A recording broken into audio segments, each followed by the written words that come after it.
மாற்றத்திற்கான ஊடகப் பணியின் அடையாளமான மக்கள் மேடையில் உங்களை சந்திப்பதில் மகிழ்ச்சி. இன்றைய விவாத பொருள்: செம்மரக்கடத்தல் விவகாரத்தில் ஆந்திராவில் 20 தமிழர்கள் சுட்டுக் கொல்லப்பட்டதற்கு யார் பொறுப்பு? விவாதிக்கலாம். பங்கு பெறுவோர்: தமிழ் தேசிய விடுதலை இயக்கத்தின் திரு தியாகு, ஓய்வு பெற்ற காவல்துறை அதிகாரி திரு ஆர் வரதராஜ், மூத்த பத்திரிகையாளர் திரு மணி. திருச்சி அரங்கிலிருந்து திரு புவனேஸ்வரன் மற்றும் திரு சாகர், மதுரை அரங்கிலிருந்து திரு பழனிசாமி மற்றும் திரு சோமசுந்தரம், திருநெல்வேலி அரங்கிலிருந்து திரு தினேஷ் ராஜா மற்றும் திரு தங்கவேல். பங்கு பெற்றோர் அனைவருக்கும் வணக்கம். திரு தியாகு, இந்த விவகாரத்தில் கடந்த ஒரு சில நாட்களுக்குள்ளாகவே பல பரிமாணங்களை இதில் நாம பார்க்கிறோம். இன்னும் சில நாட்கள் கழிந்தால் எத்தனை பரிமாணங்கள் வெளிப்படும் என்று யூகிக்க முடியாத அளவுக்கு இருக்குது.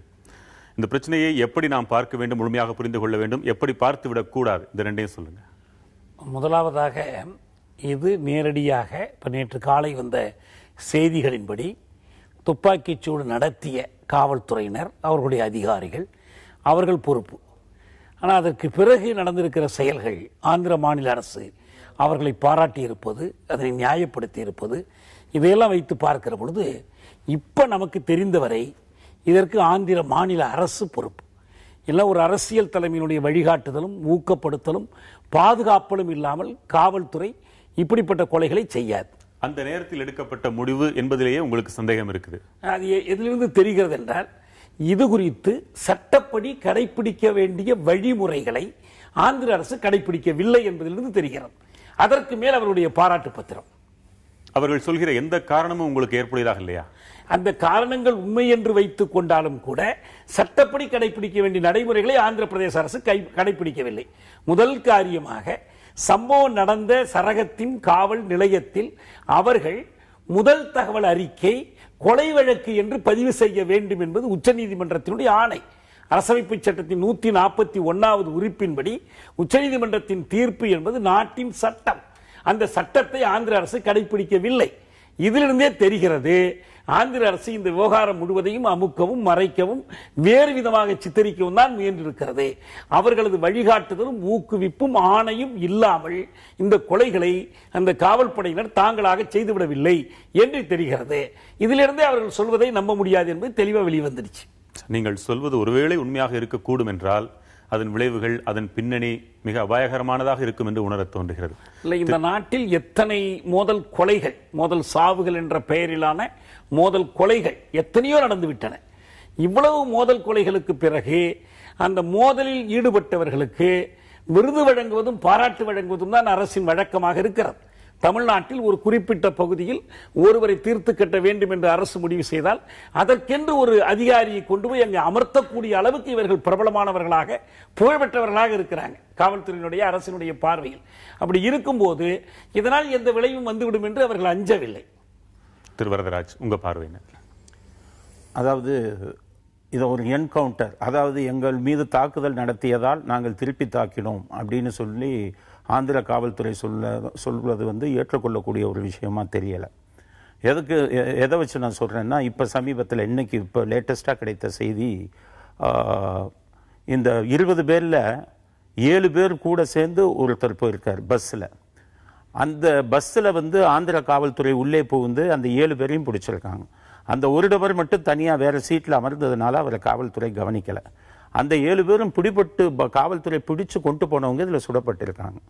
இப்போ அதிலிருந்து தப்பித்தவர் இப்போ சித்தூரில் இருக்கக்கூடிய மனித உரிமை ஆர்வலர்கள்லாம் அவரை பிடிச்சி இப்போ தேசிய மனித உரிமை ஆணையத்திட்ட புகார் கொடுக்க போகிறாங்க.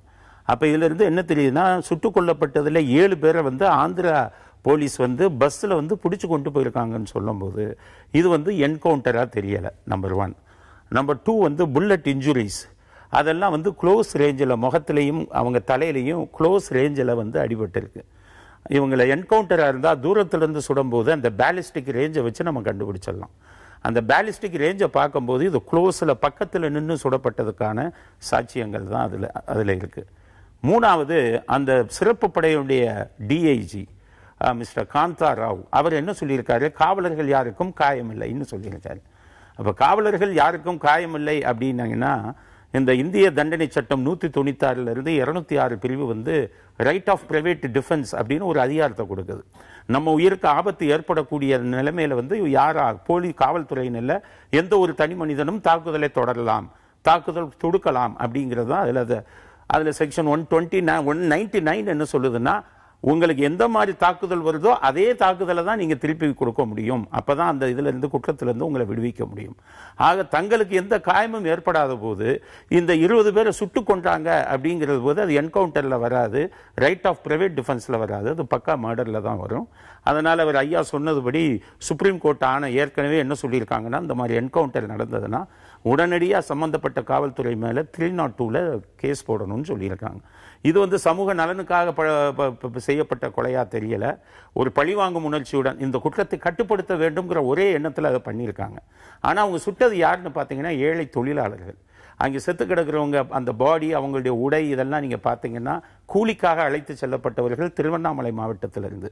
இவர்களுக்கு கூலி பார்த்தீங்கன்னா ஒரு நாளைக்கு 1000 to 2000 ரூபா, 1 லட்சம் ரூபா அட்வான்ஸை கொடுத்து வறுமையில் தவிக்கிறவங்களை செலக்ட் பண்ணி சேலம், திருவண்ணாமலை மாவட்டங்கள்ல இருந்து கூட்டிட்டு போறாங்க. ஆனா இவங்களை கூட்டிட்டு போற புரோக்கருக்கு வாரம் 1 லட்சம் ரூபா வருமானம். இதை செய்யக்கூடிய ஸ்மக்லருக்கு வாரம் மாசத்துல பல கோடி கிடைக்குது. ஆக பல கோடி கிடைக்கிற ஸ்மக்லரை உங்க கொல்லல, அப்படிங்கும்போது இந்த புரோக்கர் உங்களை கூட்டிட்டு போறவங்களை கொல்லல, சும்மா வறுமையில வாடக்கூடிய இவங்களை கொன்னதுனால இந்த குற்றத்தை கட்டுப்படுத்தவும் முடியாது. அதனால இதை நம்ம இந்த என்கவுண்டரை நம்ம நியாயப்படுத்துறதுக்கான காரணங்கள் எதுவும் வலுவா இல்லை. சரி, சூத்திரதாரிகள் பிடிபடவில்லை என்பதை ஏற்றுக்கொண்டாலும் கூட அந்த இடத்தில் நேரடியாக குற்றம் செய்தவர்களை பிடித்தோம் சுட்டோம் என்றுதான் வழக்கில் வரும். அந்த வகையில் இவர்கள் செய்தது, ஒருவேளை செய்ய நினைத்தது செய்தது சிறிய தவறு என்றாலும் தவறுதான் அப்படித்தான் இருக்க முடியும் ஒரு காவல்துறை அதிகாரி பார்வையில். சரி, நீங்க சொன்னதை நான் உணர்ந்ததை பச்சையாவே சொல்றேன். இது ஒரு என்கவுண்டர் இல்ல, மோதல் சாவு அல்ல, இது ஒரு போலி மோதல் சாவு என்றாலும் கூட இவ்வளவு மோசமாக அனைவரும் கண்டுபிடித்து விடக்கூடிய அளவிற்குத்தான் ஆந்திர காவல்துறை இதை செய்திருக்கிறதா, அல்லது அதற்கும் ஏதாவது காரணம் இருக்கா? இல்ல, அவங்க இந்த 7 பேரை பிடிச்சிட்டு போனதுக்கு தான் இப்ப ஆதாரம் இருக்கு. அதுல ஒருத்தர் தப்பித்ததுனால தான் இப்ப வெளியில வந்தது விஷயம். இப்ப வீரப்பன் இல்லைன்னாலும் கூட ஆயுதங்களே இல்லாதவர்கள், அந்த மரங்களே செம்பரங்களே இல்லாத இடங்கள்ல பொட்டல் காட்டுல அனைவரும் ஒன்று போல உடம்பில் துணி இல்லாம ஒவ்வொரு பக்கத்திலும் அடுக்கி வைக்கப்பட்டார் போன்ற ஒவ்வொரு மரத்துண்டுகள், அதுல பெயிண்ட் அடித்து பழைய மரக்கட்டைகள் என்பதற்கான ஆதாரங்களும் பல்வேறு கருத்துக்கள் வருது. ஆக யாராலும் எளிதாக இதை போலி என்கவுண்டர் தானோ என்று சந்தேகித்து விட இயலும். இப்படி சோடித்தாலே நம்பக்கூடிய மக்கள் தான் அங்க இருக்காங்களா? இல்ல, இப்ப காவல்துறை இந்த மாதிரி என்கவுண்டர் இந்த பண்ணவங்க ஸ்பெஷல் டாஸ்க் ஃபோர்ஸ், அதனால இவங்களுக்கு இதுல இந்த என்கவுண்டர்ல உரிய அனுபவம் இல்லாம இருக்கும்னு நினைக்கிறேன். அனுபவம் இல்ல காவல் அதிகாரிகளா இருந்தா, ஏன்னா எல்லா என்கவுண்டரையுமே தப்புங்கிறத நான் ஏற்றுக்கொள்ள முடியாது. ஏன்னு கேட்டீங்கன்னா, இப்ப நம்ம தமிழ்நாட்டை எடுத்துக்கிட்டீங்கன்னா 50,000 ரூபாய் 1 லட்சம் ரூபாய் கொடுத்தா ஆட்களை கொலை செய்யக்கூடிய கூலிப்படைகள் எவ்வளவு பேர். எவ்வளவு பெரிய விஷயத்தை எவ்வளவு எளிதா நீங்க சொல்றீங்க. இல்ல உண்மையைதான் சொல்றீங்க. இப்ப அனுபவம் இல்லாதவங்கன்னு ஒரு வார்த்தை சொன்னீங்க. ஆமா, எல்லா காலத்திலும் அனுபவம் உள்ளவர்கள் சொல்ல முடியாது. இந்த ஸ்பெஷல் டாஸ்க் போர்ஸ்ல போட்டிருக்காங்க. அவங்கள அந்த ஒரு என்கவுண்டரை பண்றது அப்படின்னா அது சமூக நலனுக்காக பண்ணக்கூடிய சில விஷயங்கள் இருக்கும். அதை காவல்துறையும் வெளிச்சம் போட்டு காட்ட முடியாது. நீதிமன்றங்களுக்கும் தெரியும், மனித உரிமை ஆர்வலர்களுக்கும் தெரியும், எல்லாருமே அமைதியா இருந்துருவாங்க. ஏன்னா அது நியாயப்படுத்த வேண்டிய ஒரு சில என்கவுண்டர் இருக்கு. ஆனா எல்லா என்கவுண்டரையுமே நம்ம நியாயப்படுத்த முடியாது. இந்த என்கவுண்டர் நியாயப்படுத்தக்கூடிய விஷயம் இல்லை. அதை அவங்க அரங்கேற்றின விதத்துல நீங்க சொல்லபடி வெட்ட வெளிச்சம் போட்டு இது என்கவுண்டர் இல்லை, இது கொலைதான் அப்படிங்கிறத ஊருக்கும் உலகத்துக்கும் காட்டக்கூடிய விதத்தில் அவங்க நடந்திருக்காங்க. அவ்வளவுதான். ஆக மொத்தம் இது காவல்துறையின் சிந்தனையிலிருந்து உதித்த அந்த நேர முடிவாகவே நீங்களும் பார்க்கல. பின்னணி என்கவுண்டர்லயே பாத்தீங்கன்னா சில விஷயங்கள் கான்ட்ரடிக்ஷனா ஓபன் பல பேருக்கு தெரிஞ்ச விஷயமா இருந்தது. ஏன்னு கேட்டீங்கன்னா, வீரப்பனுடைய இடது கண் உள்ள போயிருந்தது. வீரப்பனை தூரத்திலிருந்து சுட்டிருந்தா அந்த பேலிஸ்டிக் ரேஞ்ச் நெத்தியில வச்சு சுட்டாதான் கண்ணு உள்ள போகும். அதிலேயே சில தவறுகள் நடந்தது. அந்த தவறு அன்னைக்கு யாருமே பெரிதுபடுத்தல. காரணம் என்னன்னு கேட்டீங்கன்னா, அன்னைக்கு வீரப்பன் ஒரு மிகப்பெரிய நோட்டோரியஸ் கிரிமினலா இந்த உலகத்தால் பார்க்கப்பட்டான். அப்ப அதனால யாரும் அதை பத்தி பெருசா எடுத்துக்கல. அதனால காவல்துறை சில கட்டாயங்கள்னால இந்த என்கவுண்டர் அப்படிங்கிறது பாத்தீங்கன்னா, இப்ப பாம்பேல எல்லாம் கூலிப்படைகள் ஃபுல்லா அடக்குனது. பாம்பேல தாதாஸ் தான் அதிகம். யாருமே அங்க ஃப்ரீயா இது பண்ண முடியாது. சினிமா உலகத்தினரை தாதாஸ் தான் கட்டுப்பாடுல வச்சிருந்தாங்க. அதுக்கப்புறம் காவல்துறை பல என்கவுண்டர் நடத்தி தான் இந்த தாதாஸ் எல்லாம் ஓரளவு கட்டுப்பாடுக்கு கொண்டு வந்தாங்க. அதனால என்கவுண்டர் அப்படிங்கிறது ஒரு சமுதாயத்துக்கு ஓரளவு தேவை. ஆனா அதை தவறான காரணங்களுக்காக பையா சொன்னார்ல, ஒரு அரசியல்வாதி சொல்லி ஒரு காவல்துறை போய் செஞ்சு அந்த மாதிரி விஷயங்கள் இல்லாம சமுதாய நலனுக்காக பல கொலைகளை பண்ணிக்கிட்டு இருப்பான் ஒருத்தன். காவல்துறைக்கு இது பண்ண மாட்டான். நீங்க அவங்கள போய் ரிமாண்ட் பண்ணி நீங்க சொல்லலாம், சட்டப்படி நடவடிக்கை எடுங்க. சமுதாய நன்மைன்னு சொல்லி கூட ஒருவரை கொலை செய்ய உரிமை உண்டா காவல்துறைக்கு? அதாவது அந்த சமுதாய நன்மைன்னு அவரை போய் பிடிக்கும் போது அவரை கட்டுப்படுத்த முடியாது, இல்ல கட்டுப்படுத்த முடியாம ஒரு 2 லட்சம் ரூபாய் கொடுத்து ஒரு கொலை பண்றவன் காவல்துறை எப்படி விடுவான்? அவனை பிடிக்கும் போது அவன் தாக்குதல் தொடுப்பான். அப்ப அந்த தாக்குதல் இருந்து சமாளிக்கிறதுக்காக இவங்க அதை யூஸ் பண்ண வேண்டியது. நீங்க தமிழகத்திலே வீரப்பன் விவகாரத்தை எடுத்ததுனால ஆக மாநிலங்கள் தான் வேறையே தவிர இந்த போலி என்கவுண்டர்ங்கிறது எல்லா இடத்துலயும் நீக்கம். போலி என்கவுண்டர்ங்கிறது எல்லா இடங்களிலும் எல்லா காவல்துறையிலும் இந்தியாவில் இருக்கக்கூடிய எல்லா காவல்துறையிலும் உண்டு. அது சில நல்ல விஷயங்களுக்காக இருக்கும்போது யாருமே அதை வந்து கொல்லப்பட்டவர்கள் யார்? இப்ப நீங்க மடிப்பாக்கத்தில் 5 பேர் கொல்லப்பட்டாங்க. 5 பேரும் தீவிரவாத இயக்கத்தை சேர்ந்தவர்கள்.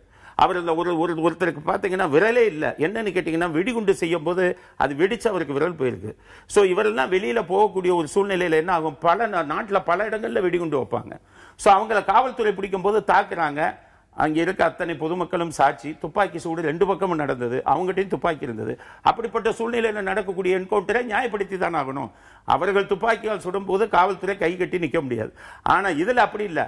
கொல்லப்பட்டவர்களுக்கு துப்பாக்கியே கையில இல்லை. அவங்க கையில கற்களை வீசினாங்க, அருவாளை வச்சிருந்தாங்க. அருவாள் வந்து மரத்தை வெட்டுறதுக்காக கொண்டு போனது, காவல்துறை தாக்குவதற்காக திட்டமிட்டு கொண்டு போனது இல்லை. இவர்கள் எல்லாம் ஒரு இவங்களுக்கு நீங்க ஹிஸ்டரி எடுத்து பார்த்தீங்கன்னா கிரைம் கன்விக்ஷன் ஒரு கன்விக்ஷன் கூட இருக்காது. ஏற்கனவே காவல்துறையில பிடிபட்டவங்களாவே இருக்க மாட்டாங்க. ஆனாலும் கூட அது உங்க மனச்சாட்சிக்கு அது ஒத்துழைக்கலாம். ஆனா எங்கள் பார்வையில நீதியை நாங்க நீதிபதிகள் நான் சொல்றேன் சொல்றது முற்றிலும் சரி. உங்கள் பார்வையில் ஏற்றுக்கிறேன். நான் எங்கள் பார்வையில பொதுமக்கள் நீதியை நீதிபதியிடமிருந்து மட்டும்தான் எதிர்பார்க்கிறோம், காவல்துறையின் துப்பாக்கியிடமிருந்து அல்ல. நீங்க வீரப்பன்களின் உடல்களை வேண்டுமானால் புதைச்சிடலாம், அந்த உண்மைகளை புதைச்சிட முடியாது. போகிற போக்கில் நீங்கள் சொன்னதாக இருந்தாலும் கூட ஒருவேளை இதுவே கூட அது ஒரு நெருப்பு பொறியாக கூட இருக்கலாம். மீண்டும் அதை தோண்டி எடுத்து விசாரிக்க வேண்டியதற்கான காரணமாக உங்கள் பேச்சை கூட அமையலாம். உண்மை வெளிவரும் என்றால் மிக்க மகிழ்ச்சி. உங்க கருத்து என்ன மணி? இல்லை, இப்போ நான் வந்து இதை எப்படி பார்க்குறேன்னா, இப்போ அவர் வரதராஜன் சொன்னது வந்து ரொம்ப லார்ஜர் டிபேட். அதை நம்ம இப்போ பேச ஆரம்பித்தோம்னா இந்த நேரம் பத்தாது. அவர் என்கவுண்டர்ஸை வந்து எந்த விதத்திலுமே நியாயப்படுத்த முடியாதுன்றது என்னுடைய பாயிண்ட். ஏன்னா நீங்கள் சட்டத்துக்கு உட்பட்டு தான் நீங்கள் வாழ முடியும் எந்த ஒரு நாட்டிலுமே. ரொம்ப ரேரஸ்ட் ஆஃப் ரேர் கேஸில் வேணால் நீங்கள் அதை செய்யலாமே ஒழிய அதை எந்த அரங்கத்திலுமே நம்மளால் வந்து அதை நியாயப்படுத்தி பேச முடியாதுன்றது தான் என்னுடைய கருத்து. இந்த விஷயத்தை பொறுத்த வரைக்கும் பார்த்தீங்கன்னா இது ஏற்றுக்கொள்ள முடியாத ஒரு சம்பவமாக இருக்கிறது. 20 பேர் வந்து ஒரு என்கவுண்டரில் சுட்டுக் கொல்லப்படுவது என்பது வந்து நீங்கள் பார்த்தீங்கன்னா இந்தியா பாகிஸ்தான் பார்டரில் வந்து ஜம்மு காஷ்மீரில் பார்த்தீங்கன்னா தினமும் வந்து உங்களுக்கு வந்து இது போன்ற மோதல் நடக்குது. அங்கே கூட பார்த்தீங்கன்னா வந்து ஒருவர் அல்லது இருவர் தான் வந்து சுட்டுக் கொல்லப்படுறாங்க. 20 பேர் வந்து ஊடுருவல்காரர்கள் சுட்டுக் கொல்லப்பட்டார்கள் என்று நம்ம எந்த செய்தியுமே கிட்டத்தட்ட கேள்விப்பட்டதே கிடையாது. ஆகவே இது வந்து தெளிவாகவே தெரிகிறது, இது ஒரு கோல்ட் பிளட்டட் மர்டர்ன்றது கிளீனாகவே தெரியுது. நான் இதை எப்படி பார்க்குறேன்னா வந்து இதற்கான எதிர்வினை என்பது தமிழக அரசாங்கத்திட்ட வந்து ரொம்ப மியூட்டா இருக்குது. ஏன்னு கேட்டீங்கன்னா இங்க வந்து இப்ப இருக்கக்கூடிய ஒரு பிரத்யேகமான அரசியல் சூழல் என்பது வந்து கிட்டத்தட்ட இது வந்து ஒரு கேர்டேக்கர் கவர்மெண்ட் மாதிரி தான் இருக்குது. ஒரு விதத்தில் இது ஒரு லேம்டெக் கவர்மெண்ட். ஏன்னா இவங்களுடைய கவனம் முழுவதுமே வந்து பெங்களூர் தீர்ப்பை நோக்கி இருப்பதால் இந்த அரசாங்கத்தால வந்து தெளிவாக இதற்கான எதிர்வினையை கூட ஆற்ற முடியவில்லை. நேற்று நம்முடைய முதலமைச்சர் கிட்டத்தட்ட 4 மணி நேரம் தன்னுடைய ஆலோசகர்களுடன் அவர் ஆலோசித்த பிறகு அவர் வெளியிட்டிருக்கக்கூடிய அறிக்கையில பாத்தீங்கன்னா அவர்களை உட்கட்டர்ஸ் மரவெட்டிகள் தான் அவர் சொல்றாரு. அவர்கள் ஏழை தொழிலாளர்கள் என்று கூட அவர் சொல்லல. ஏன்னு கேட்டீங்கன்னா போலீஸ் எடுத்து கொடுத்தா அப்படியே அதே ரிப்போர்ட்டை தான் அவர் படிக்கிறார். ஏன்னா இந்த அரசாங்கத்திற்கு இன்று சிறப்பு ஆலோசகர்களாக இருக்கக்கூடியவர்கள் வந்து ஓய்வு பெற்ற காவல்துறை அதிகாரிகள், ஓய்வு பெற்ற IAS அதிகாரிகள், இவங்க சொல்றதுதான் அவர் அப்படியே படிக்கிறாரு. ஒரு ஸ்ட்ராங் பொலிட்டிக்கல் லீடர்ஷிப் தமிழ்நாட்டில் இருந்திருந்ததுன்னா கடந்த 24-36 மணி நேரத்தில் இதற்கான எதிர்வினை என்பது இன்னமும் அதிகமாக இருந்திருக்கும் எனக்கு தோணுது. நமக்கு வந்து இன்னைக்கு ஒரு ஸ்ட்ராங் பொலிட்டிக்கல் லீடர்ஷிப் இல்லாததோட விலையை இன்று தமிழகம் கொடுத்து கொண்டிருக்கிறது என்று நான் கூற விரும்புகிறேன். தமிழக அரசின் எதிர்வினையை மட்டும் சொல்றீங்க, வேற எங்கெங்க இருந்தெல்லாம் எதிர்வினைகள் எப்படி எல்லாம் வந்திருக்கணும், எதெல்லாம் மிஸ் ஆயிருக்கு? இல்ல மெயின் வந்து நான் பாக்குறது வந்து இப்ப நம்ம பக்கம் என்ன நியாயம் இருந்தாலும் தனிநபர்களோ அல்லது வந்து சமூக குழுக்களோ வந்து அதிகாரத்தை தங்கள் கையில் எடுத்துக்கொள்ள முடியாது. இன்னொரு முக்கியமான விஷயத்தை நான் சொல்ல விரும்புவது என்னன்னா வந்து இந்த பிரச்சனையை 2 மாநிலங்களுக்கு இடையிலான 2 மாநில மக்களுக்கு இடையிலான மோதலாக, குரோதமாக, துவேஷமாக மாற்ற முயற்சிப்பது என்பது நிச்சயமாக ஒரு தவறான ஒரு நடவடிக்கையாக அமையும் என்று நான் கருதுகிறேன். எப்படின்னு கேட்டீங்கன்னா நீங்க வந்து நாடுகளுக்கு இடையிலான பகை உணர்ச்சி என்பது இருந்த காலகட்டத்தில் கூட சொல்லுவார்கள், அதான் ரஷ்யா அமெரிக்கா இடையில கிட்டத்தட்ட 50 ஆண்டுகள் கோல்டு வார் இருந்தப்ப கூட வந்து அந்த பீப்புள் டு பீப்புள் கான்டாக்ட் என்பது வந்து என்றைக்குமே அப்படியே தான் இருந்திருக்கு. இன்னைக்கு இந்தியா பாகிஸ்தான் உறவு கூட நம்ம சொல்லலாம். அப்படி இருக்கும்போது ஒரு நாட்டுக்குள்ளேயே ஒரு கான்ஸ்டிடியூஷனுக்குள்ளேயே இருக்கும் பொழுது நம்ம ஆந்திர மக்களோடு, தெலுங்கானா மக்களோடு நமக்கு எந்த விதமான பகையும் கிடையாது. மக்களுக்கு இடையில் துவேஷத்தை, பகையை உருவாக்கக்கூடிய எந்த காரியத்தையும் நாம் அனுமதிக்க முடியாது. அதனால் தான் சொல்லுகிறேன், இதில் முதல் நடவடிக்கை எடுக்க வேண்டியது நம்முடைய அரசாங்கம். நம்முடைய அரசாங்கத்தின் எதிர்வினை என்பதை பார்த்தால் அது மிகவும் ஏமாற்றம் தரக்கூடியதாக இருக்கிறது. கடந்த 36 மணி நேரம் ஓடிவிட்டது. நம்முடைய அரசாங்கம் என்ன செய்திருக்கிறது என்று பார்த்தால் அது மிகவும் ஒரு ஏமாற்றம் அளிக்கக்கூடியதாக இருக்கிறது என்றுதான் நான் பார்க்கிறேன். ஒருவேளை மாநிலங்களுக்கு இடையில் துவேஷம் வளர்க்க வேண்டும் என்ற எண்ணத்தோடு இதில் ஏதாவது வலை பின்னப்பட்டிருக்கிறதா என்பது கூட இன்றைக்கு சமூக ஊடகங்களில் பெரிதாக விவாதிக்கப்பட்டுக் கொண்டிருக்கிறது. இந்த சந்தேகத்தையும் மக்களுக்கு இருக்கும் என்றால் அதை புரிய வைக்க வேண்டியது, உணர்த்த வேண்டியது உங்களை போன்றவர்களின் கடமை என்று கருதுகிறேன். ஐயா வணக்கம் ஐயா. அதாவது பார்த்தீங்கன்னா இப்போ வரதராஜன் அவர்கள் சொன்னாங்க என்கவுண்டரில் நல்ல என்கவுண்டரில் கெட்ட என்கவுண்டர்னாங்க. என்கவுண்டருங்கிறது ஒரு கொலை, அந்த கொலையில் நல்ல கொலை கெட்ட கொலைன்னு என்ன இருக்குது சொல்லுங்கள். அது இல்லாமல் அடுத்த கேள்வி என்ன, அந்த அடுத்த கேள்வி பார்த்தீங்கன்னா இப்போ அந்த காவல்துறை அதிகாரி சொல்லியிருக்காரு, ஆந்திரா காவல்துறை அதிகாரி, அதாவது என்ன, நான் ஒரு ஜட்ஜ்மெண்ட் கொடுக்க முடியான்னு இருக்காரு. அவர் ஜட்ஜ்மெண்ட் கொடுக்க முடியான்னு சொல்றவர் ஒரு தீர்ப்பை கொடுத்துட்டு தானே அவர் சொல்றாரு. எப்படி அவங்க ஜட்ஜ்மெண்ட் சுட்டு அதாவது என்கவுண்டர் எப்படி பண்ணலாம் அவங்க? அதாவது இங்க கைது செய்து விசாரணை நடத்தலாம், விசாரணை நடத்தி அதன் மூலமா அதில் உள்ள அந்த கும்பலோட தலைவர்களையோ அல்ல கும்பல் உள்ளவங்களோ பிடிக்கலாம். அதை விட்டு இங்கிருந்து கூலிக்காக போன ஒரு கூலி தொழிலாளிகளை சுடுறதுல என்ன பிரயோஜனம் இருக்கு? இதுல இருக்க என்னன்னு பாத்தீங்கன்னா இதுல ஒரு பெரிய உண்மைகள் மறைக்கப்பட்டிருக்குது. அதாவது இந்த கும்பல் தலைவர் கெங்கிரெட்டி அப்படிங்கிற ஒரு கைது பண்ணாம நம்ம பதில கேட்கலாம். மீண்டும் தொழிலாளர்கள் தமிழர்கள் என்ற பார்வையில் மட்டுமே பார்க்கிறோம். அதே நேரத்தில் அவர்கள் மேல் தவறு இருந்தாலும் அதை ஏற்றுக்கொள்ளக்கூடிய பக்குவத்தோடு தான் அந்த வார்த்தைகளை நீங்க எல்லாம் சொல்றீங்க, அப்படித்தானே? இல்ல ஆமா, இப்ப இது சில விஷயங்களை பிராக்டிக்கலா நம்ம பார்க்கணும். அந்த ரெட் சாண்டர்ஸ்ன்றது வந்து அவங்க ஆந்திர அரசாங்கத்திற்கு வருவாய் மிக அதிகமாக ஈட்டி தரக்கூடிய ஒரு விஷயமாக பார்க்கப்படுகிறது. அவங்க அந்த ஃபோர்ஸ், ஸ்பெஷல் ஃபோர்ஸ், ஒரு காலத்துல கோப்ரா இருந்தது பாருங்க, நக்சலைட்ஸ் ஹேண்டில் பண்றதுக்கு இருந்த ஃபோர்ஸ் மாதிரி இந்த வன வளத்தை பாதுகாப்பதற்காகவே கிட்டத்தட்ட மோர் தென் 1000 சோல்ஜர்ஸ்க்கு மேல ஒரு ஃபோர்ஸ் இருக்குது. நவம்பர் மாதத்துல அவங்க ஒரு ஜியோ போட்டிருக்காங்கன்னு சொல்றாங்க, அதாவது வந்து ஷூட்டர் சைட் ஆர்டர்ஸ் கொடுக்கலான்னு. நம்முடைய பிராந்தியத்துல வந்து திருவண்ணாமலை மாவட்டத்தில் நான் கேள்விப்பட்டவர் இன்று மதியம் ஒரு அதிகாரி என்னிடம் சொன்னார், வந்து அங்க இருக்கக்கூடிய கலெக்டர், ஆர்டிஓ, எஸ்பி இவங்க எல்லாமே வந்து களத்துல இறங்கி வந்து உள்ளாட்சி பிரதிநிதிகளுடன் சேர்ந்து தயவு செஞ்சு போவாதீங்க, அங்க வந்து இந்த மாதிரி காசு கொடுத்தா கூட போவாதீங்க, இங்க நிலைமை வேற, மாட்டுனா யாரும் காப்பாற்ற முடியாதுன்ற அளவுக்கு விழிப்புணர்ச்சி பிரச்சாரங்களும் செய்யப்பட்டிருக்கின்றன. அதெல்லாம் மீறி இது நடந்திருக்குன்றாங்க. பட் இப்ப இவர் வரதராஜன் சொன்ன மாதிரி பாத்தீங்கன்னா வந்து உங்களுக்கு வந்து என்னன்னா, இது வந்து இவர்கள் அந்த பணிக்காக போனவர்கள் என்று கூட நமக்கு தெரியவில்லை. வேற ஏதோ கூலி தொழிலாளர்களாக போனவர்களை கூட வந்து இவர்கள் பிடித்து இந்த மாதிரி கொண்டிருக்கிறார்கள் என்றால் இது நிச்சயமாக ஏற்றுக்கொள்ள முடியாதது. நான் என்ன ஃபீல் பண்றேன்னா, இது வந்து ஒரு சிட்டிங் ஹைகோர்ட் ஜட்ஜ் அல்லது சுப்ரீம் கோர்ட் ஜட்ஜை வச்சு நீங்க வந்து நேரடியாக ஒரு விசாரணை கமிஷன் அமைத்துத்தான் இதை வந்து நீங்கள் வந்து ஹேண்டில் பண்ண முடியுமே தவிர, இது போன்று பேசிக் கொண்டிருப்பதால் எந்த பிரயோஜனமும் இல்லை. இந்த கோரிக்கையும் இந்த அழுத்தமும் இந்த அரசாங்கத்திடமிருந்து வர வேண்டும். மறுபடியும் அது எங்க வந்து நிக்குதுன்னா, இன்னைக்கு அந்த மாதிரி ஒரு வலுவான அரசாங்கம் தமிழகத்தில் இல்லாத காரணத்தால் அண்டை மாநிலத்திற்கு துளிர் விட்டு போய்விட்டது. ஆகவே அவர்கள் இதுவும் செய்வார்கள், இதற்கு மேலேயும் செய்வார்கள் என்று நான் அச்சப்படுகிறேன். நீங்க தான் சொன்னீங்க இந்த மாதிரி எல்லாம் பார்க்க கூடாது அப்படின்னு. இந்த துளிர் விட்டு போனதால் மட்டுமே அவங்க என்ன பெருசா ஒரு படையெடுத்து பல்வேறு வருத்தப்படுறாங்கல்ல. தமிழகத்தில் நம்மை பகையாளிகளாக நினைத்து விட போகிறார்கள் என்று கூட அச்சப்படும் அரசியல் தலைவர்களும் அதே மாநிலத்தில் இருக்கத்தான் செய்றாங்க. நான் சொல்றது வந்து என்னன்னு கேட்டீங்கன்னா, பீப்பிள் டு பீப்பிள் கான்டாக்ட்ல நம்ம குரோதங்களை வளர்க்க கூடாது, எந்த மாநிலத்தோடும் இல்லை. ஆனால் போலீஸ்ன்றது எல்லா ஸ்டேட்லயுமே போலீஸ்ன்றது போலீஸ் தான், ஆட்சியாளர்கள் என்பது ஆட்சியாளர்கள் தான். அவங்களுக்கு வந்து ஒரு கடுமையான நிர்பந்தம் இருக்குது. என்னன்னு கேட்டீங்கன்னா, இந்த ரெட் சாண்டர்ஸ் பத்தி இன்னமும் நீங்க பாத்தீங்கன்னா அது மிக அதிகப்படியாக சர்வதேச சந்தையில் அது விலை போகிறது என்கிறார்கள். உதாரணத்துக்கு சொல்றாங்க, ஜப்பான்ல வந்து அது வந்து வயாகரா போன்ற மருந்துகள் தயாரிப்பதற்கும், இன்னும் சொல்ல போனால் வந்து கதிர்வீச்சிலிருந்து தங்களை காப்பாற்றிக் கொள்வதற்கான உபகரணங்களை தயாரிப்பதற்கும் இந்த ரெட் சாண்டர்ஸ் பயன்படுத்துறாங்க. இதுல வந்து ரொம்ப வேடிக்கையான விஷயம், இதுல எல்லாமே கிட்டத்தட்ட எல்லாமே வந்து ஒரு மித்துன்றாங்க. அப்படி இருக்கும்போது இதற்கான சர்வதேச சந்தை என்பது மிக அதிகப்படியாக விலை போகக்கூடிய ஒன்று. ஆக இங்கதான் சிக்கலே வருது. அவர்களுக்கு நமக்கு எப்படி டாஸ்மாகோ அந்த மாதிரி அவர்களுக்கு வந்து முக்கியமான ஒரு வருவாய் ஈட்டக்கூடிய வழியினமாக இது இருப்பதால் இதற்காகவே தனியாக ஒரு காவல்துறையையும் வைத்து புதிய சட்டங்களையும் அவர்கள் போடும் பொழுது நாம் இன்னும் கொஞ்சம் எச்சரிக்கையாக இருந்திருக்கலாமோ என்று கூட எனக்கு தோன்றுகிறது. புவனேஸ்வரன், திருச்சியிலிருந்து உங்க வாதம் என்ன? ஐயா வணக்கம். பாத்தீங்க அப்படின்னா திருச்சி அரங்கத்திலிருந்து நான் பேசுறேன். நான் தமிழனா இருக்கலாம், தமிழருக்கு ஆதரவாக பேசுகிறோம். இப்போ இதே மாதிரி ஊடகம் பார்த்தீங்கன்னா ஆந்திராலையும் இது மாதிரி விவாதம் நடந்துகிட்டு இருக்கும். இப்போ ஆந்திர சகோதரர்கள் என்ன பார்த்துவாங்க அப்படின்னா அவங்களுக்கு ஆதரவாக பேசிக்கிட்டு இருப்பாங்க. இதே நிலைப்பாடு மத்திய அரசோட நிலைப்பாடு என்ன அப்படின்னு இதுவரையும் பிரதம அமைச்சர் பதிவு பண்ணவே இல்லை. ஏன்னா நம்ம இந்திய ஒன்றியத்தில் இருக்கும்போது எந்த அமைச்சர்களும் மத்திய அமைச்சர்களோ இல்லை பிரதம அமைச்சரோ இந்த விஷயத்தை பதிவு பண்ணலை. இந்த சிக்கல் எப்படி தோணுது அப்படின்னா, எனக்கு என்னோட பார்வையில் பார்த்தீங்க அப்படின்னா, இதுக்கு முன்னாடி இந்திரா காந்தி படுகொலை அப்போ தமிழர்களை வச்சு சீக்கிய சகோதரர்களை பார்த்தீங்கன்னா அடிக்க விட்ட மத்திய அரசு செஞ்சிச்சு. அதே மாதிரி 2ஆம் கட்டத்தில் பார்த்தீங்க அப்படின்னா ஈழ பிரச்சனை அப்போ பார்த்தீங்க அப்படின்னா தமிழர்களை பார்த்தீங்க அப்படின்னா சீக்கிய சகோதரர்களை பார்த்தீங்க அப்படின்னா ராணுவ மூலியமாக அவங்களை அனுப்பிவிட்டு தமிழர்களை வேண்டுமென்றே திட்டமிட்டு தாக்குதல் நடத்துறக்கூடிய ஏற்பாடுகளை பார்த்தீங்க அப்படின்னா மத்திய அரசு செய்தது. இதே நிலைப்பாடை பார்த்தீங்க அப்படின்னா அப்படின்னா மறுபடியும் நமக்கும் ஆந்திர சகோதரர்களுக்கும் உள்ள நிலைப்பாடை பார்த்தீங்க அப்படின்னா ஒற்றுமையை சீர்குலைக்க மத்திய அரசு செய்த சதியா இருக்குமோன்னு எனக்கு சந்தேகம் தோணுது ஐயா. இந்த நிலைமை வந்து நீடிக்காம இருக்கிறதுக்கு மத்திய அரசு அவங்க நிலைப்பாட்டை வந்து பதிவு பண்ணணும். இது நம்ம மாநில அரசை குற்றம் சாட்டுறதோட பார்த்தீங்க அப்படின்னா மத்திய அரசோட நிலைப்பாடு என்னங்கிறத பதிவு செய்ய வேண்டிய கட்டாயம் தேவைப்படுது. கேட்கலாம். ஒரு அளவுக்கு வந்ததுக்கு அப்புறம் அதை வெளிப்படையா பேசுறதா நல்லதுன்னு நினைக்கிறேன்.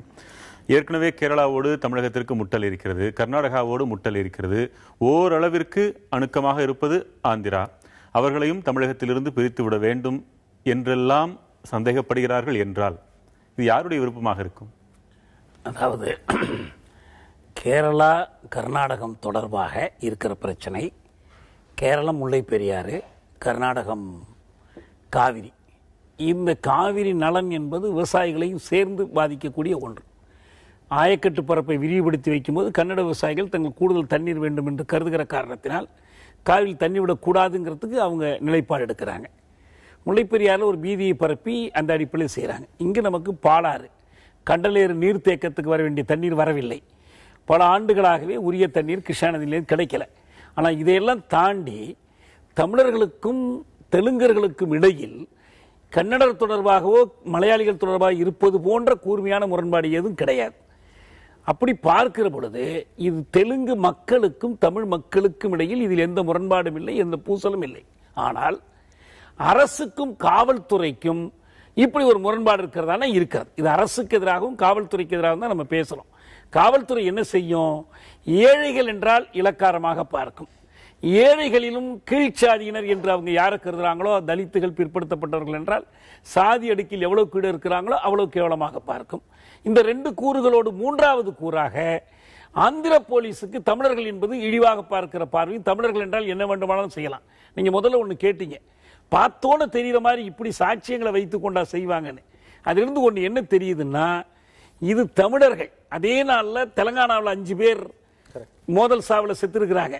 அதில் ரொம்ப கச்சிதமாக முடிக்கிறாங்க, உங்களுக்கு இந்த மாதிரி பிரச்சனைகள் வராம. இங்கே என்னன்னா, நமக்கு பின்னால் அரசு பாதுகாப்பாக இருக்கிறது, ஏன்னா கொல்லப்படுகிறவர்கள் தமிழர்கள் என்ற ஒரு அலட்சியம் தெரிகிறது. அதனால தான் காஞ்ச மரக்கட்டைகளை தூக்கி பக்கத்தில் போடுறாங்க, பெயிண்ட் அடிச்சு போடுறாங்க, உடலில் இருக்கிற காயங்களை மறைக்கல, ஏதோ அடுக்கி வச்சு காட்சிக்கு வைக்கிற மாதிரி வைக்கிறாங்க. இது இவ்வளவு பண்ணியிருக்கிறாங்க. ஆனால் இதுல என்னன்னா, ஆந்திர அரசு கொலை செய்தவர்களுக்கு பின்னணியில் இருப்பது போல, அவர்களுக்கு ஊக்கம் கொடுப்பது போல, அவர்களுக்கு பாதுகாப்பு அளிப்பது போல கொல்லப்பட்டவர்களின் பக்கம் தமிழக அரசு நிற்கணும். கொல்லப்பட்டவர்கள் அவங்க தமிழர்கள் என்பது மட்டுமல்ல, நீதியின் பக்கம் நிற்கணும். உண்மையை வெளிக்கொண்டு எது வரைக்கும் சொல்றீங்க? அரசுன்னா எது வரைக்கும் சொல்றீங்க? தமிழக அரசு நான் எப்போதுமே அரசியல் தலைமை உள்ளிட்ட அரசை தான் நான் பேசுறேன். அதிகார வர்க்கம் ஆந்திரத்தையும் அப்படிதான் சொல்றேன். நான் முதல்லயே சொன்னேன், வெறும் காவல்துறை அதிகாரிகள் என்றால் இன்னைக்கு ஆந்திர மாநில அரசு அவர்களை நியாயப்படுத்த முற்பட்டிருக்காது. என்ன நடந்தது என்பதை தெரிந்து கொள்வோம், நாங்கள் விசாரணைக்கு உத்தரவிடுவோம், பொறுத்திருங்கள் என்றுதான் சொல்லி இருக்கும். ஆனால் அப்படி இல்லாமல் இதை பாராட்டுகிறது, நியாயப்படுத்துகிறது என்று சொல்லுகிற பொழுதே இதற்கு பின்னணியில் ஆந்திர மாநில அரசு இருக்கிறது என்று தெளிவாக தெரிந்து விடுகிறது. இது அவங்களுடைய கொள்கை முடிவு. நடைமுறைப்படுத்துவதுதான் இந்த படை. இவர்கள் அம்பு எய்தவர்கள் அவங்க தலைவர்கள் தான். அரசியல் தலைமையினுடைய ஊக்கம் இல்லாமல் தமிழ்நாட்டிலே அப்படிதான். எந்த மோதல் கொலையும் வெறும் காவல்துறை அதிகாரி தீர்மானித்து நடப்பதில்லை. எவ்வளவு உயர் காவல்துறை அதிகாரியாக இருந்தாலும் அவர்கள் அரசியல் தலைமையின் ஒப்புதல் பெறாமலும் அங்கீகாரம் பெறாமலும் இதை செய்வதில்லை. இன்னும் சில வழக்குகளில் எதிர்க்கட்சி தலைமையின் ஒப்புதலும் பெறுவார்கள். நான் உங்களுக்கு தகவலுக்காக சொல்றேன். 2 பேரும் ஒத்துக்கொண்ட பிறகுதான் செய்வாங்க. அல்ல செய்து கொண்டு 2 பேருக்கும் தகவல் கொடுத்துருவாங்க. அது தனி செய்தி, அதுக்குள்ள நான் போகல. அவர் மறுக்கலைன்னா நான் கேட்க போறது இல்ல. நான் சொல்லி முடிச்சிடுறேன் இதை. எனவே தமிழக அரசு செய்திருக்க வேண்டியது, எனக்கு அது வலுவான அரசா வலுவீனமான அரசா, ஆந்திராவை மிரட்டுதா இந்திய அரசு மிரட்டுதா அதெல்லாம் இல்லை. சட்டப்படி என்ன செய்ய வேண்டுமோ அதை ஏன் செய்யவில்லை என்பதுதான் என்னுடைய கேள்வி. அவங்க என்ன சொல்றாங்க? வருத்தப்படுகிறோங்கிறாங்க, அதிர்ச்சி அளிக்குதுங்கிறாங்க, கட்டுப்பாடுடன் நடந்ததா என்பது சந்தேகத்துக்குரியதாக இருக்குதுங்கிறாங்க, விசாரணைக்கு ஆணையிடணும்னு கேட்கிறாங்க. எந்த இடத்திலும் மோதல் என்ற பெயரில் நடத்தப்பட்டுள்ள கொலை என்றோ அப்படி சந்தேகிக்கிறோம் என்றோ எந்த இடத்திலும் அவங்க சொல்லலை. ஏதோ ஒரு துப்பாக்கி சூடு கட்டுப்பாடு மீறி நடந்துருச்சு, அத்துமீறி போயிடுச்சுங்கிற மாதிரி நானும் அப்படி சொல்லிடலாம். ஒரு அரசாங்கம் எடுத்த எடுப்பிலேயே அப்படி சொல்ல முடியுமா? நான் சொல்லுவது, உச்சநீதிமன்றம் சொல்லுகிறது, மோதல் என்று சந்தேகிக்கப்படுகிற இடம் இருந்தாலே இன்னென்ன நடவடிக்கைகள் எடுக்கணும்னு சொல்றாங்க. நான் என்ன கேட்கிறேன்னா, அவங்க அந்த அரசு அந்த காவல் நிலையத்தில் முதல் தகவல் அறிக்கை பதிவு செய்யல என்கிற பொழுது தமிழக அரசு என்ன செய்யணும்? இந்த இறந்தவர்கள் 20 பேருடைய குடும்பத்தினரையும் சென்னைக்கு உடனடியாக அழைத்து வரணும். இங்கு வந்து அந்த முதல் தகவல் அறிக்கையை பதிவு செய்யணும். அதுதான் சட்டப்படி சரியான நடவடிக்கை. இதில் காவல் சரகம் பற்றிய பிரச்சனையே இல்லை. நீங்க விமானத்தில் பறக்கும்போது ஒரு திருட்டு நடந்துச்சுன்னா எந்த ஊருக்கு நேரா பறந்துச்சுன்னு பார்த்து பதிவு பண்ண வேண்டியில்லை, இறங்குற விமான நிலையத்தில் கொண்டாந்து நீங்க பதிவு பண்ணா போதும். அதே போலத்தான் இந்த சடலங்களை கொண்டு வர்றதுங்கிறாங்க. ஏன் அங்கேயே பிரேத பரிசோதனை செய்து கொண்டு வருவது, அதுக்கு பார்க்கறதுக்கு ஒருத்தர் அனுப்புறாங்க. இல்ல, இங்க கொண்டு வந்து மறு பிரேத பரிசோதனையை தமிழக அரசு செய்ய வேண்டும். இதெல்லாம் செஞ்சாதான் அவர்களுக்கு அச்சம் இருக்கும். அதே போல 20 பேருடைய குடும்பத்தினரையும் சென்னைக்கே உடனடியாக அழைத்து வந்து அவர்களை கொண்டு போய் நம்முடைய மாநில காவல்துறையிடம் புகார் பதிவு செய்யணும். அதுதான் முதல் தகவல் அறிக்கை. அது உடனடியாக நீதிமன்றத்திற்கு அனுப்பப்படணும். இப்படி சட்டப்படி செய்ய வேண்டிய எதையுமே செய்யாமல் நீங்க நாங்கள் விசாரிப்பீர்கள் என்று நம்புகிறோம், வருத்தப்படுகிறோம், கவலைப்படுகிறோம், சந்தேகப்படுகிறோம். இதெல்லாம் ஒரு அரசு முதலமைச்சர் செய்தி. ஆந்திர பிரதேச டிஜிபி ராமுடு சொல்லியிருக்கிறார், என்னிடம் எந்த விதமான கேள்விகளையும் கேட்காதீர்கள், நீங்கள் வேண்டும் என்றால் மருத்துவரிடம் கேட்டுக்கொள்ளுங்கள் சொல்லியிருக்காரு. அதைத்தான் நீங்களும் சந்தேகிக்கிறீங்க. ஆந்திர மருத்துவர்கள் கூடாது. மீண்டும் ஒருமுறை இங்கே தாமிரபரணியின் போது மருத்துவர் என்ன எழுதினாரே, அதை பற்றி நீதிபதி மோகன் கமிஷன் என்ன சொன்னிச்சு? It is most unfortunate that the doctors have concealed the truth, suppressed the truth எழுதினாரே மோகன். தாமிரபரணியில் நடந்தது. காவல்துறை சுட்டு சாகிற பொழுது மருத்துவர் உட்பட அதற்கு கட்டுப்பட வேண்டி வரும். விதிவிலக்கான ஒரு சிலர் மட்டும்தான். சிவலப்பேரி பாண்டி மோதல் சாவி என்ற பெயரில் சுட்டுக் கொல்லப்பட்ட போது மருத்துவர் எழுதினார், 302 ரைபிள்ல சுட்டுக்கிறீங்க, தோட்டா நுழைகிற காயம் சிறியதாகவும் வெளியே போகிற காயம் பெரியதாகவும் இருக்கணும். ஓடும் போது சுட்டிருந்தால் முதுகில் சின்ன காயமும் நெஞ்சில் பெரிய காயமும் இருக்கும். ஆனால் நீங்க நெஞ்சில் சுட்டதால் நெஞ்சில் சின்ன காயம் முதுகில் பெரிய காயமும் இருக்கு. என்ட்ரி உண்டு சின்னதா இருக்கு, எக்ஸிஸ் உண்டு பெருசா எழுதினார். என்ன நடவடிக்கை எடுத்தாங்க? ஒரு நடவடிக்கையும் கிடையாது. அதையும் தாண்டி அவர் மீசையை அவ்வளவுதான் கொடுத்தாங்க. இதனால வேண்டி இது காவல்துறை பொதுவா இருக்கிறாங்க, அந்த மாதிரி ஊக்கப்படுத்துறாங்க.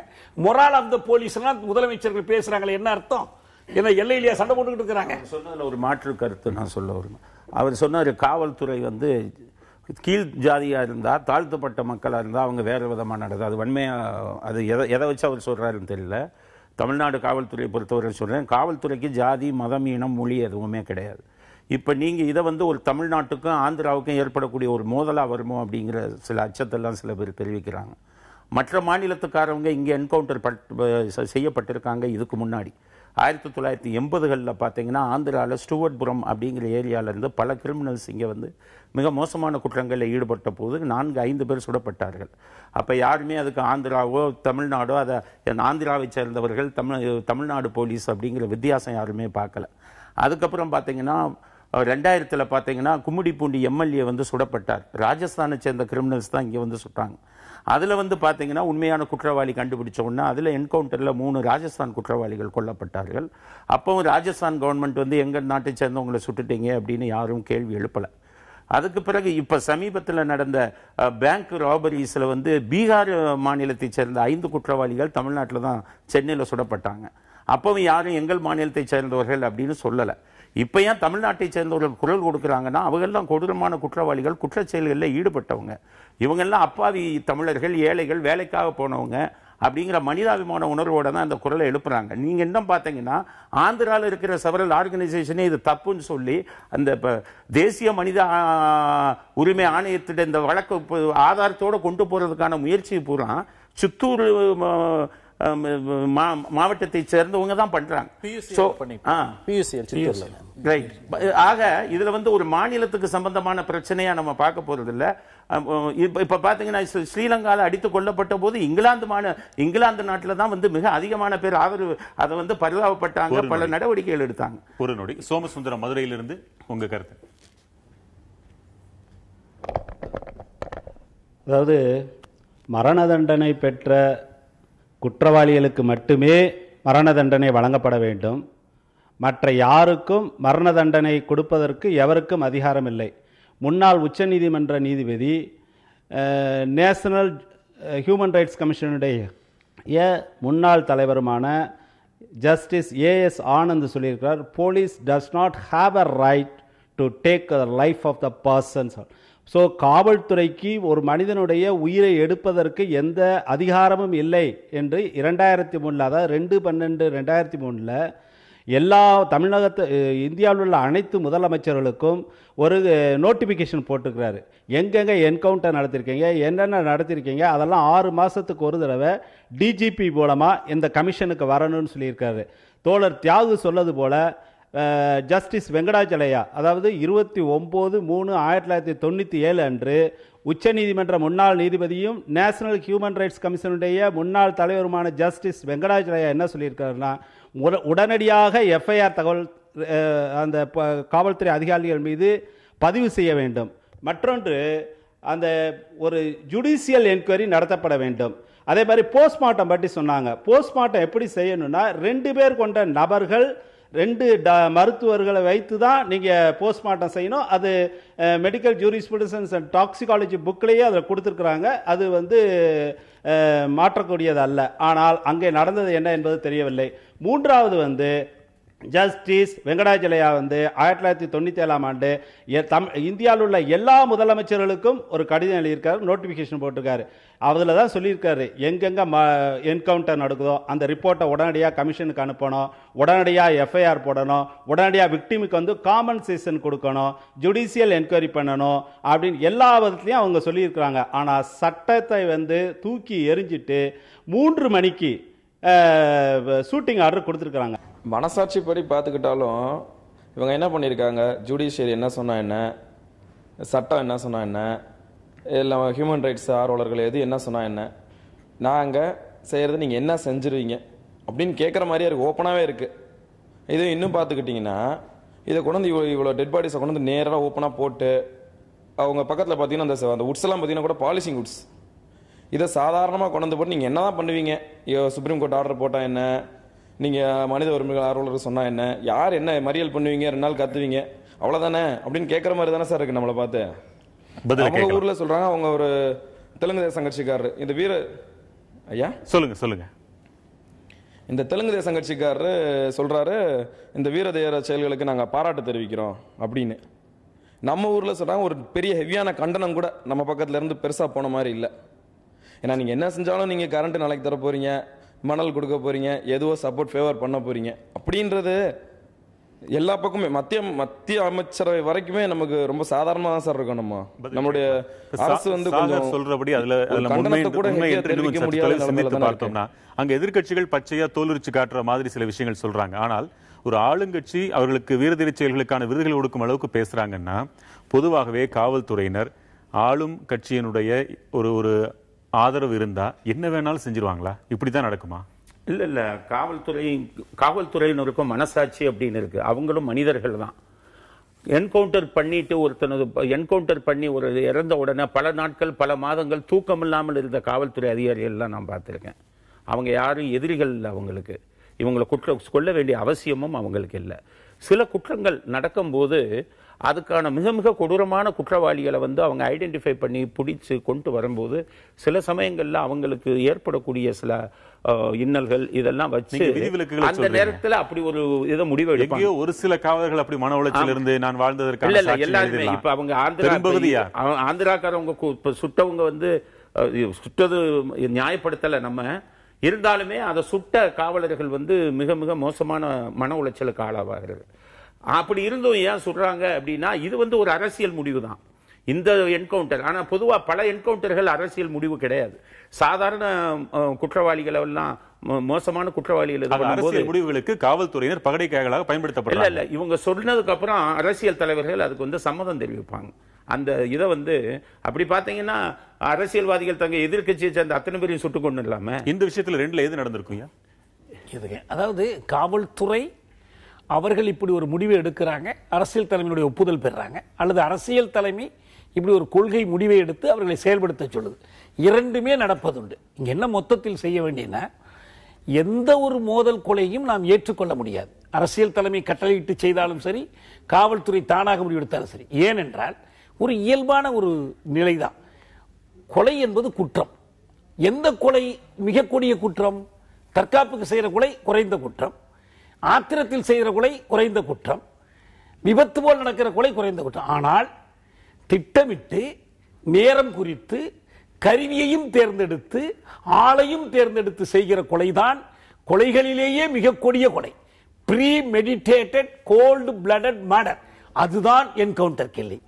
எனவே எந்த காரணத்தை முன்னிட்டும் மோதல் கொலையை நியாயப்படுத்தவே முடியாது. அப்படி செய்வது என்பது என்ன நடக்கும்? டெல்லியில ஒரு காவல்துறை அதிகாரி இருந்தார், அவருக்கு என்கவுண்டர் ஸ்பெஷலிஸ்ட்னு பேரு. அவரை நாயகனா வச்சு திரைப்படம்லாம் எடுத்தாங்க. அவர் என்ன பண்ணார்னா, கடன் கொடுத்துட்டு வாங்க முடியாம இருக்கிறவனுக்கெல்லாம் கையாளாக மாறி பல பேரை சுட்டு கொன்னு அவருடைய என்கவுண்டர்ங்கிற அந்த போர்வையில தான் பெரிய அளவில் சொத்து சேர்த்துட்டார். இது மும்பையில் நடந்திருக்கு, டெல்லியில் நடந்திருக்கு. இது போன்ற நிலைக்கு இடம் கொடுக்க முடியாது.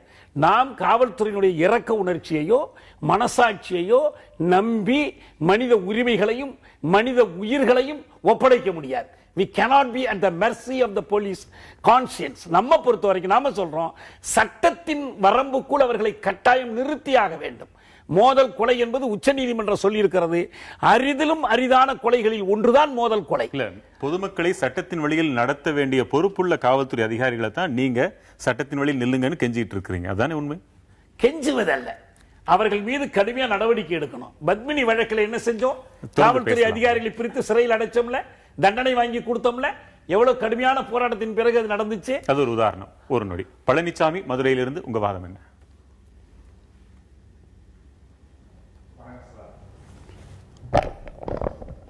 வணக்கம் சார். என்னுடைய கருத்து என்னென்னா, பொதுவாக பொதுமக்களை பாதுகாக்க வேண்டிய போலீஸு திட்டமிட்டு செய்யப்பட்ட பிளான் மாதிரி தான் தெரியுது. ஏன் அப்படின்னா, பொதுவாக பல பத்திரிகை ஊடகங்களில் பார்த்த நியூஸை வச்சும், ஏன்னா நம்ம நேரடியாக போய் பார்க்கல, இருந்தாலும் பத்திரிகை ஊடகங்களை வச்சு நம்ம இதை பார்க்கும்போது இது அரசியல் காரணமாக தான் தெரியுது. ஆனால் இதை நம்ம ப்ளேம் பண்ணுறது அந்த ஆந்திர அரசை நம்ம சொல்ல முடியாது. ஆனால் ஒரு வகையில் பார்த்தா நம்ம தொழிலாளர்கள் அதிகமான வேஜஸ் கூலிக்காண்டி ஆசைப்பட்டு போகிற மாதிரியும் தெரியுது. அந்ததும் ஒருவேளை நம்ம கவர்மெண்ட்டு இவங்களுக்கு வேண்டிய எம்ப்ளாய்மெண்ட் ப்ராப்ளத்தை சால்வ் பண்ணியிருந்தா சப்போஸ் அவங்க அந்த மாதிரி சூழ்நிலைக்கு போகாமல் இருக்கலாம். அதை கூட சொல்லுவாங்க, unfortunately for inter poverty line of the people, Tamil Nadu people. அதில் பெரும்பாலும் பார்த்தீங்கன்னா வேலூர், திருவண்ணாமலை இந்த சைடு நம்ம சைடில் இருந்து தான் போயிருக்காங்க. அதில் திருப்பதி சைடில் தான் இந்த அதை சொல்லக்கூடிய இடத்துல நடந்திருக்கு. ஆனால் இவங்க எல்லாமே பத்திரிகை ஊடகங்களில் பார்த்தா வேறு மாதிரி சொல்கிறாங்க. பல்வேறு கருத்துக்கள் பல்வேறு ஊடகங்களில் இருக்குது. ஆனால் என்னை பொறுத்தளவுக்கு என்னென்னா, காவல்துறை ஆந்திர அரசு செய்தது மாபெரும் தவறு அப்படின்றத சொல்லுவேன். ஏன் அப்படின்னா, அந்த திருமணி அவர் சொன்னதுல தமிழக அரசாங்கம் வேலை வாய்ப்புகளை உருவாக்குவதுன்ற அளவுக்கு கூட போகவே வேண்டாம்.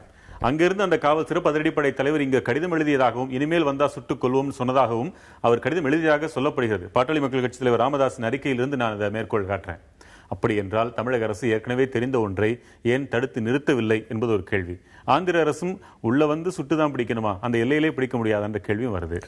இல்ல, இது எனக்கு தெரிஞ்சு இதுல நான் முழுவதும் தமிழக அரசை பிரிவென்டிவ் ஆக்ஷன் எடுக்கலன்னு நான் குறை சொல்ல மாட்டேன். இது ரொம்ப பெரிய ஒரு விஷயம். ஏன்னா இப்போ நூற்றுக்கணக்கில் தொழிலாளர்கள் போகும்பொழுது அரசாங்கம் செக் போஸ்ட்ல நம்ம பிஎஸ்எஃப் மாதிரி வச்சுக்கிட்டுலாம் நீங்க பிடிக்கலாம் முடியாது, அதெல்லாம் இம்பாசிபிள். அது திருவண்ணாமலை கலெக்டருக்கு அந்த தகவல் வந்ததாகவும் ஆர்டிஓ எஸ்பி உட்பட அவர்கள் மக்கள் மத்தியில் விழிப்புணர்ச்சி ஏற்படுத்த ஒரு பிரச்சாரம் செய்ததாகவும் தகவலை நானும் கேள்விப்பட்டேன். ஆகவே பிரிவென்டிவ் ஆக்ஷன் எடுக்கலன்ற காரணத்திற்காக நான் தமிழக அரசை குறை சொல்ல மாட்டேன். என்னுடைய பிரச்சனை என்பது இந்த சம்பவம் நடந்த பிறகு இன்னைக்கு கவர்மெண்ட் கொடுத்துட்டு ரியாக்ஷன் தான் என்னுடைய பிரச்சனை. இரண்டாவது ஒரே ஒரு விஷயத்தை நான் சுருக்கமா சொல்ல விரும்புறது என்னன்னா, கிட்டத்தட்ட 2000க்கும் மேற்பட்ட தமிழக தொழிலாளர்கள் கடப்பா சிறையிலும் வேறு சிலைகளிலும் இதே போல் ரெட் சாண்டர்ஸை கடத்துறதுக்காக போய் மாட்டிக்கிட்டு உள்ள இருக்காங்க. அண்டர் ட்ரையல்ஸா சில வருடங்களாக இருக்கிறார்களாம்.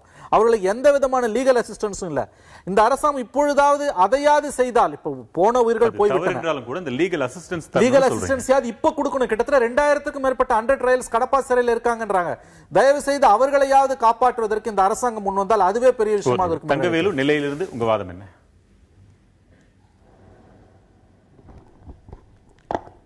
அரவின யாதனின் கொல்லாமை கோரல் பிறவினை எல்லாம் தரும். ஐயா, உலகத்தில் எந்த உயிரையும் கொன்னால் அதற்கான சரியான தண்டனை அனுபவித்து திரும்ப எங்கள் பாட்டன் திருவள்ளுவர் எழுதியிருக்கான். ஐயா வரதராஜன் ஒரு கேள்வி. உலகை அழிக்கும் அணு ஆயுதத்தை மறைத்து வைத்தான் என்று குற்றம் சாட்டப்பட்ட சதாம் ஹுசேன் அவர்களை அமெரிக்க இராணுவம் கண்டதன் சுடவில்லை. அந்த நாட்டை அழித்தது, நகரத்தை அழித்தது, எல்லாம் அழித்தமுன் பதுங்கு குழியில் பதுங்கி இருந்தவரை கைது செய்து வழக்கு பதிவு செய்து நீதிமன்றத்தில் நிறுத்தி நீதிமன்ற தீர்ப்பதற்கு பிறகுதான் தூக்கிலிட்டது. இது வரலாறு. அம்மையார் மாயாதேவி அவர்களை கொலைகாரி, கொள்ளைக்காரி, பயங்கரவாதி என்று குற்றம் சாட்டப்பட்ட பிறகும் அந்த மாநில அரசு பொது மன்னிப்பு வழங்கி அமைச்சராகி அழகு பார்த்தது. இது இந்த மண்ணின் வரலாறு. ஆனால் எங்கள் அண்ணன் சியான் வீரப்பனார் அவர்களை காட்டில் வைத்து கொன்றீர்கள், சுட்டுக் கொண்டீர்கள். அதன் தொடர்ச்சியாக இன்று வரை இது தொடர்ந்து கொண்டே இருக்கிறது. ஐயா, ஒரே ஒரு கேள்வி, முக்கியமான கேள்வி உங்களிடம் பதிவு செய்கிறேன். அது என்ன, தமிழர்கள் மட்டும் போராடுற போராட்டங்கள் எல்லாம் சர்வதேச அளவில் பேசப்படுகிறது. எப்படி சர்வதேச எல்லையை தாண்டி போகிறார்கள் என்று மீனவர் பிரச்சனை வருகிறது. தண்ணீர், காவிரி நீர் பிரச்சனைக்கு வரும்போது சர்வதேச நீர் சட்டம் என்று வருகிறது. முல்லை பெரியார் பிரச்சனைக்கு போராடுகிற போது சர்வதேச சட்டம் என்று வருகிறது. இப்போதும் சர்வதேசத்தை உள்ளே இழுத்திருக்கிறார்கள். நன்று கவனிக்க வேண்டும். சர்வதேச மரக்கடத்தல்காரர்கள் என்று தமிழர்கள் எதை செய்தாலும் சர்வதேச அளவுக்கு போவதற்கு என்ன சர்வதேச குற்றவாளியா தமிழர்கள்? நன்று புரிந்து கொள்ளுங்கள். இறுதியாக ஒரே கேள்வி ஐயா அவர்களே, தமிழர்கள் எந்த நிலையில் போராடினாலும் இவர்களை சர்வதேசம் என்று பேசுகிறீர்கள். ஆனால் இந்தியா மட்டுமல்ல, சர்வதேசமே தமிழர்களை புறக்கணித்து நிற்கிறது. இது தமிழர் தேசத்துக்கான ஒரு பெரும் அடையாளமாக இருக்கிறது. இந்த போக்கை மாற்றிக்கொள்ள வேண்டும். காரணம் என்னவென்றால், இந்த நிகழ்வு நடந்த பொழுது எமது ஊர் பக்கத்தில், ஐயா சங்கரன்கோயில் பக்கத்தில் ஒரு பசுமாடு வயலுக்கு மேய போகிறது. பேய்கிற போது அந்த விச செடியை தின்று இறந்து விட்டது. அதற்கு அந்த நிலத்தின் உரிமையாளர் மீது வழக்கு செய்யப்படுகிறது. ஆனால் 20 பேர் கொன்றொழிக்கப்பட்ட இன்னும் வாதங்கள் நடந்து கொண்டிருக்கிறது. இது என்ன போக்கு? இதை இன்றைக்கு ஒரு கருப்பினத்தவர் அதிபராக இருக்கின்ற இன்றைய காலத்திலே கூட ஒரு கருப்பினத்தவர் ஒரு வெள்ளை அதிகாரியால் வெகு எளிதாக சுட்டுக் கொல்லப்படுகிற காட்சிகளை நீங்க பார்க்க முடியுது. இன்டர்நேஷனல் லாஸ் எல்லாம் இந்த மாதிரி விஷயங்களே உள்ள வருதுன்னு சொல்றாரு. இல்ல, அவர் கேட்ட கேள்விக்கு நான் பதில் சொல்லணும். தமிழ்நாட்டில் 2.5 லட்சம் குற்றவாளிகள் இருக்காங்க. இது குற்றச் செயல்களில் ஈடுபட்டவர்கள் மொத்தம் 2.5 லட்சம் பேர். இந்த 2.5 லட்சம் பேரையும் யாரும் போலீஸ் எல்லாத்தையும் சுட்டு கொண்டுறல. அதுக்கான அதிகாரமும் போலீஸுக்கு இல்லை. என்கவுண்டர் அப்படிங்கிறது எப்போ நடக்குதுன்னா, தாக்குதல் தொடுக்கும் போது. நீங்கள் அந்த தாக்குதல் தொடுக்கிறது பொய்ன்னு பல இது வழக்குகளில் சொல்லுவாங்க. ஆனால் உண்மையான நிலைமை பெரும்பாலான வழக்குகள்னா, தாக்குதல் தொடுக்கும்போது சட்டமே அனுமதிக்கிறது. நான் ஏற்கனவே சொன்னபடி இந்திய தண்டனை சட்டம் 196 பிரிவிலிருந்து 260 சட்டம் உங்களை அனுமதிக்குது. உங்களை காத்துக்கொள்ள நீங்க சொன்ன வீரப்பனை பத்தி சொன்னார். வீரப்பனை கொன்னது தப்பு நீங்க அப்படின்னு சொன்னீங்கன்னா, வீரப்பனால பல காட்டிலாக அதிகாரிகள் கொல்லப்பட்டாங்க. வச்சுக்கலாம். சில நொடிகள் தான் இருக்கு. ஐயா, கடைசி ஒரு கேள்வி. இதனால் வரக்கூடிய வருமானம் 100 ரூபாய் என்றால், இந்த கூலி தொழிலாளிகளுக்கு தரக்கூடியது 1 ரூபாய் என்ற அளவில் தான் இருக்கும். இவர்களே சுட்டு கொல்லப்படுகிறார்கள் என்றால், அங்கதான் அந்த மாநிலத்தில் தான் இருக்குது. பெரிய புரோக்கர்களோ முதலாளிகளோ ஆந்திரத்தை சேர்ந்தவர்களாக மட்டும்தான் இருக்க வேண்டும். உங்கள் பார்வைப்படி அரசியல் தொடர்புள்ளவர்களாகவும் இருக்க வேண்டும். அவர்களுடைய வருமானத்துக்கு தானே இவங்களும் செய்யறாங்க. இவர்கள் மட்டும் கொல்லப்பட்டு அவர்கள் தப்பிப்பதற்கு என்ன காரணம்? யார் உடனடி பொறுப்பு என்ற கேள்விக்கு நான் ஆந்திர அரசுன்னு சொன்னேன் இந்த கொலைக்கு. ஆனால் இத்தனை ஆண்டுகளுக்கு பிறகும் பல 5 ஆண்டு திட்டங்கள், பல நிதிநிலை அறிக்கைகள், பல வளர்ச்சி கொள்கைகள், பல மேக் இன் இந்தியாக்கள் எல்லாவற்றுக்கு பிறகும் தமிழ்நாட்டின் வட மாவட்டங்களைச் சேர்ந்த ஏழை எளிய தொழிலாளர்கள் சில 100 ரூபாய் சம்பாதிப்பதற்காக எல்லை கடந்து உயிரை பணயம் வைத்து போக வேண்டி இருக்கிறது என்றால், 200 ஆண்டுகளுக்கு முன்னால் தமிழன் பஞ்சம் பிழைப்பதற்காக ஒப்பந்த கூலியாக தென்னாப்பிரிக்காவுக்கும் ஃபிஜிக்கும் மொரீஷஸுக்கும் போன அதே அவல நிலை இந்த தமிழனுக்கு தமிழ்நாட்டில் இன்றும் தொடர்கிறது என்றால் இதற்கு யார் பொறுப்பு? அப்படியெல்லாம் இல்லை. இவர்கள் சென்று வருவது சிறிய பணத்திற்காக அல்ல. அவருடைய வாழ்க்கை நிலை பெரிதாக மாறுபட்டு படம் போட்டு காட்டுறாங்களே. இந்த மாவட்டங்களுடைய வறுமை நிலையை நீங்கள் தெரிந்து கொண்டால் இப்படி சொல்ல மாட்டீர்கள். தர்மபுரி, கிருஷ்ணகிரி, வேலூர், திருவண்ணாமலை இந்த பகுதியில் நில உடைமை இல்லை, வானம் பார்த்த பூமி, நல்ல தொழில் வளர்ச்சிகள் இல்லை, ஏராளமானவர்கள் கொடிய நோய்களுக்கு ஆளாகி இருக்கிறாங்க. அதிகமா ராணுவத்துக்கு போறவங்களை வச்சே நீங்க தெரிஞ்சுக்கலாம் அந்த மாவட்டங்களை. சில நொடிகள் இருக்கு. இல்ல, எனவே தான் சொல்றேன், இந்த வறுமைக்கு யார் பொறுப்பு என்றால் இதுவரை ஆண்டு இருக்கிற இந்திய அரசு பொறுப்பு. அந்த இந்திய குடியரசைத்தான் இறுதி பொறுப்பாக நான் சாட்டுவேன். எனவே அவர்களுடைய வறுமையினுடைய விளைவுதான் இப்படி ஒரு நிலைமைக்கு அவர்களை ஆளாக்கி இருக்கிறது. எனவே அதற்கு மேல் வேறு எந்த காரணத்தையும் சொல்ல முடியாது. ஒரு அடிப்படை மாற்றம் வர வேண்டும். அதற்காக இளைஞர்கள் போராட வேண்டும். இப்படி போய் சாகரத்துக்கு பதில் போராடி சாவது மேல் என்ற முடிவுக்கு வரணும். உங்கள் வருகைக்கு மிக்க நன்றி. மற்றும் ஒரு முக்கிய தலைப்பில் மீண்டும் சந்திக்கலாம். வணக்கம்.